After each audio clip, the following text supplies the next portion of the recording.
दिल्ली सरकार की पूर्व आबकारी नीति मामले में जिस तरह से तफ्तीश का दायरा आगे बढ़ता जा रहा है, कई बड़े खुलासे देखने को मिल रहे हैं। जिस तरह से इस मामले में अब चर्चा हो रही है कि एक और सप्लीमेंट्री चार्जशीट, हालांकि उसे आम बोलचाल की भाषा में सप्लीमेंट्री चार्जशीट कहते हैं, लेकिन जांच एजेंसी के शब्दों में उसे पीसी कहते हैं। अब वो एक फाइल होने वाला है और एक ऐसी संभावना जताई जा रही है कि हो सकता है कि आने वाले दिनों में आम आदमी पार्टी को भी एक आरोपी के तौर पर पेश किया जा सकता है। लेकिन कानून क्या कहता है, कानून के क्या मायने हैं और जांच एजेंसी किस तरह से तफ्तीश करती है, इस मामले को समझते हैं। ईडी में ही कार्यरत रहे एक पूर्व अधिकारी से मैं बातचीत करता हूं, एक ऐसे अधिकारी जो जांच एजेंसी ईडी में काफ़ी दिनों तक काम किए और इसके साथ साथ कानून का भी एक अच्छा खासा नॉलेज है। इस वक्त में विशेष तौर पर बात करते हैं, हमारे साथ अनिल कुमार रावल साहब हैं। सर, मैं जानना चाहता हूँ,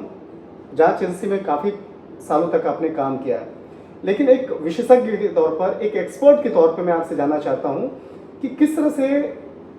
जिस तरह से बकायदा इस मामले में तफ्तीश हो रही है, क्या किसी पार्टी को आरोपी बनाया जा सकता है या नहीं, पहला सवाल। दूसरा, आम आदमी पार्टी जो एक बड़ी पार्टी है दिल्ली की, क्या उसको भी एक आरोपी के तौर पे बनाया जा सकता है नहीं, आपकी क्या एक्सपर्ट है? देखिए,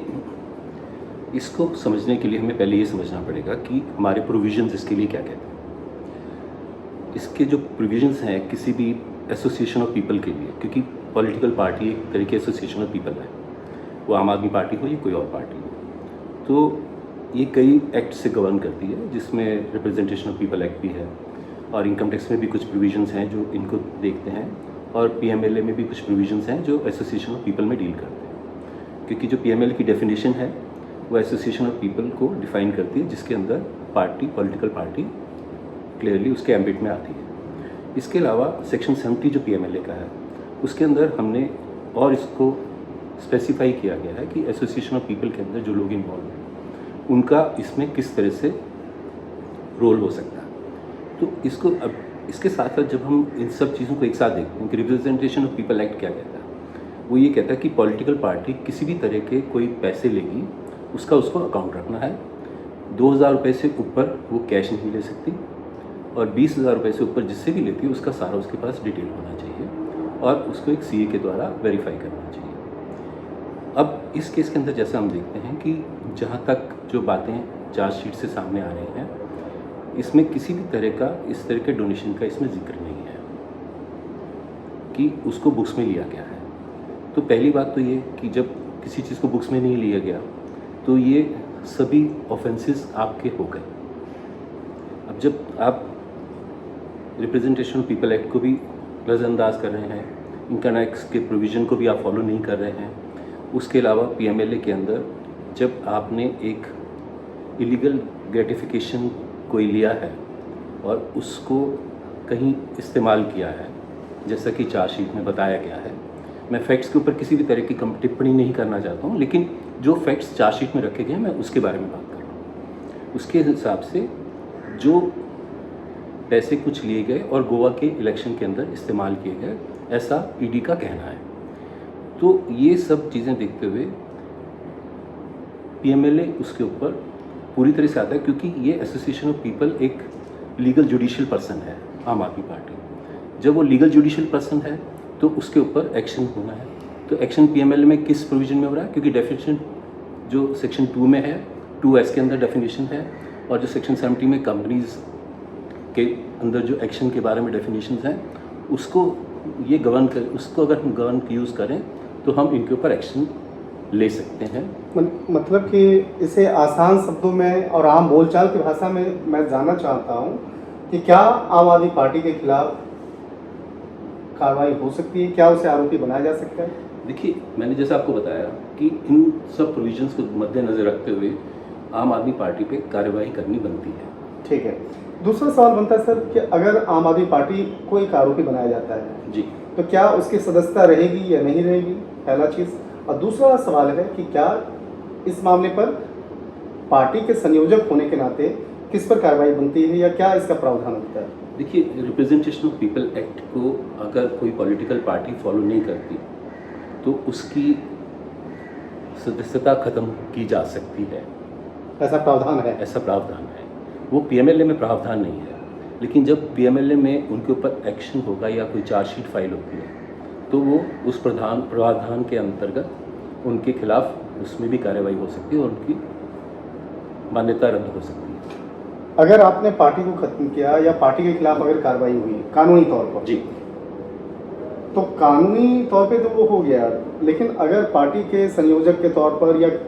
पार्टी के कौन ऐसे लोग होंगे जिनकी मुश्किलें आने वाले दिनों में बढ़ सकती हैं प्रैक्टिकली? देखिए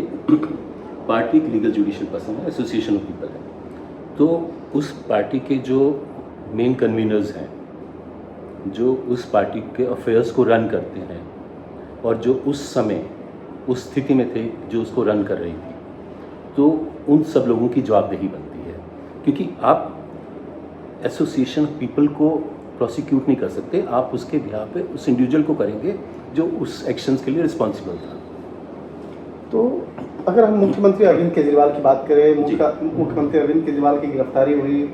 और हालांकि उनकी गिरफ्तारी के वक्त में जो रिमांड बाकायदा कोर्ट के सामने रखा गया था, उस मामले में काफ़ी बातों का जिक्र किया गया था, तो कई ऐसी महत्वपूर्ण बातें हैं जिसमें कि वो मुख्य आरोपी के तौर पे किंग के तौर पर बाकायदा ऐसा शब्द का प्रयोग किया गया था। तो क्या लगता है कि आने वाले दिनों में मुख्यमंत्री अरविंद केजरीवाल की मुश्किलें और ज़्यादा बढ़ सकती हैं? देखिए किंग पिन वर्ड का इस्तेमाल किया गया, इस बारे में मैं कुछ नहीं कहूँगा, लेकिन चूंकि वो एक पार्टी के जो शक के दायरे में है या इन्वेस्टिगेशन के दायरे में है, उसके वो प्रमुख हैं, कन्वीनर हैं, तो जवाबदेही सबसे अधिक उन्हीं की बनती है। जिस तरह से सर तफ्तीश का दायरा आगे बढ़ रहा है, जिस तरह से बाकायदा इस मामले में कई सप्लीमेंट्री चार्जशीट फाइल हो चुके हैं, तो कितना कोई अवधि भी कोई फिक्स होता है क्या कि जितना जल्द से जल्द आपको केस को इन्वेस्टिगेशन करना है, जैसे साल 2 साल इस टाइप से कोई फिक्स टाइम होता है क्या सप्लीमेंट्री चार्जशीट के बाद? देखिए पहली चीज़ ये क्रिमिनल इन्वेस्टिगेशन है, इसमें कोई टाइम लिमिट नहीं होता है। दूसरी चीज़ ये है कि हर जांच एजेंसी चाहती है कि जल्द से जल्द कार्रवाई करें। अब क्या रहता है कि इसके अंदर जो विटनेसेस हैं या जो एक्यूज हैं, वो उसके अंदर कितना आगे आ रहे हैं उसके ऊपर एजेंसी की कार्रवाई डिपेंड करती है। अब उसमें अगर एक्यूज़ नहीं मिल रहे हैं या विटनेसेस नहीं मिल रहे हैं तो कार्य में टाइम लगता है। कोई भी एजेंसी ये कभी नहीं चाहती है कि हम काम को डिले करें, एंडलेसली आगे बढ़ाएं। पिछले कुछ दिनों पहले ही मुख्यमंत्री अरविंद केजरीवाल को अंतरिम जमानत मिली, वो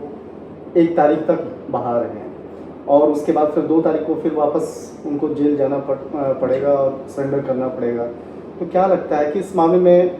आने वाले दिन में किस तरह से इन्वेस्टिगेशन आगे बढ़ सकता है, या किस तरह से पॉलिटिकल पार्टीज से जुड़े हुए या कोई अन्य आरोपी जो हैं किस तरह से उनके खिलाफ कार्रवाई हो सकती है? देखिए इसमें अभी तक कोई भी अटैचमेंट नहीं हुआ है। मुझे पूरे तथ्यों के बारे में जानकारी नहीं है क्योंकि मैं अब डिपार्टमेंट में नहीं हूँ, तो जैसा सुनने में आया अभी तक इसमें कोई भी अटैचमेंट नहीं हुआ है। लेकिन अगर कहीं ये एस्टेब्लिश होता है कि ये पैसे आए हैं और ये पैसे इस व्यक्ति ने यहाँ पे खर्च किए हैं, तो हम इस दायरे को आगे बढ़ाते हुए उस व्यक्ति के जो पर्सनल असेट्स हैं, अगर एक आदमी इलेक्शन लड़ रहा है, उसको इलेक्शन में 10 लाख रुपए खर्च करने थे, वो 10 लाख रुपए उसने अपने ना खर्च करके किसी गलत तरीके से लेके उसको खर्च कर लिया, तो हम इसको इस तरह से भी देख सकते हैं कि उस आदमी के पर्सनल असेट्स को भी अटैच किया जाए। तो कहा जा सकता है कि अटैचमेंट की जो प्रावधान है वो बहुत महत्वपूर्ण हो सकता है इस मामले में। हाँ,